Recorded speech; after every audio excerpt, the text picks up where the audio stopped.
Welcome to my unboxing and first look at a router that's far cooler than it at first appears to be. At first, you look at it and you go, oh, they took a router and they put ears on it. It must have been made in Japan.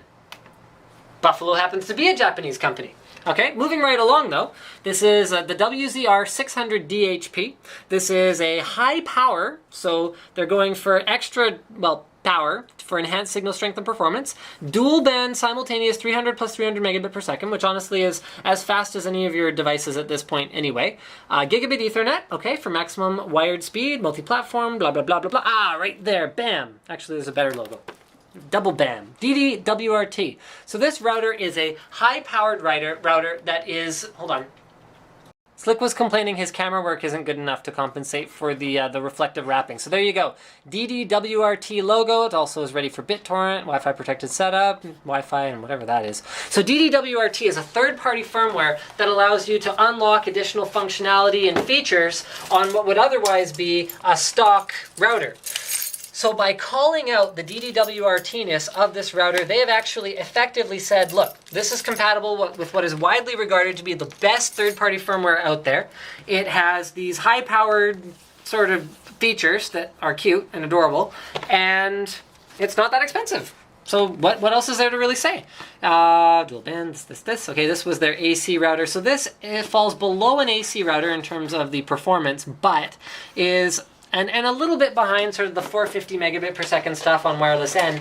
But honestly, you'd never really notice the difference between wireless N 300 and 450 on, for example, your iPad, because your iPad doesn't even support 450. And I think a lot of devices are going to get support for AC and skip 450 entirely. But this is just my personal opinion. So if I was looking for something very customizable that, again, is extremely cute, you know, Japanese, this might be what I go for. So I'm going to get this assembled and de-wrapified, and we'll be back in a moment. Reset buttons located on the bottom of the router. There's also a handy indicator for how to install the stand. There you go.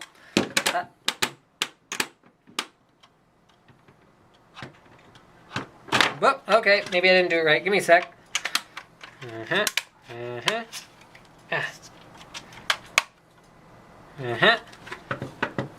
Ah, there we go. Okay.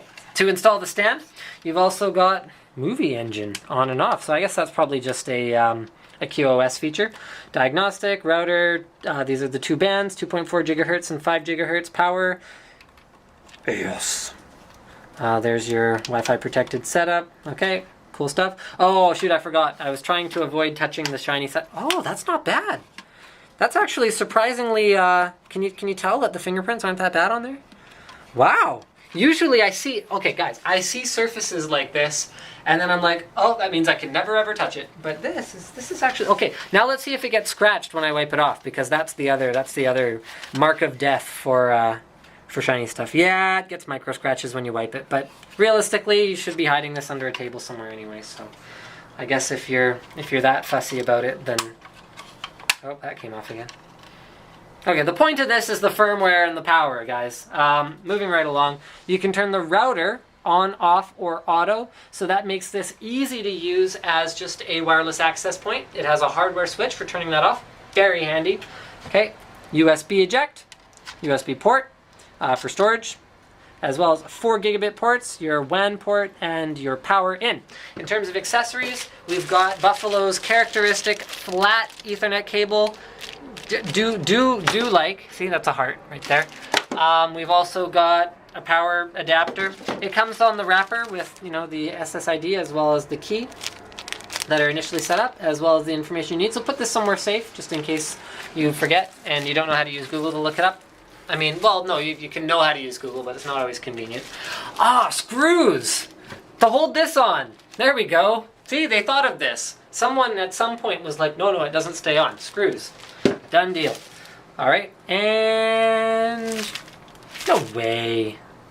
They actually, So there's like different feature checklists depending on the whether you use the stock firmware or the DD-WRT firmware. There's a setup guide as well as a warranty statement. Thank you for checking out my unboxing and first look at what's actually a pretty cool looking router. It's got these, see? Don't forget to subscribe to Linus Tech Tips for unboxings, reviews, and other computer videos. And it's also a spaceship. You can slide this in here, and then it's meant to be oriented like this. You can hold it like this part, and you'll be like...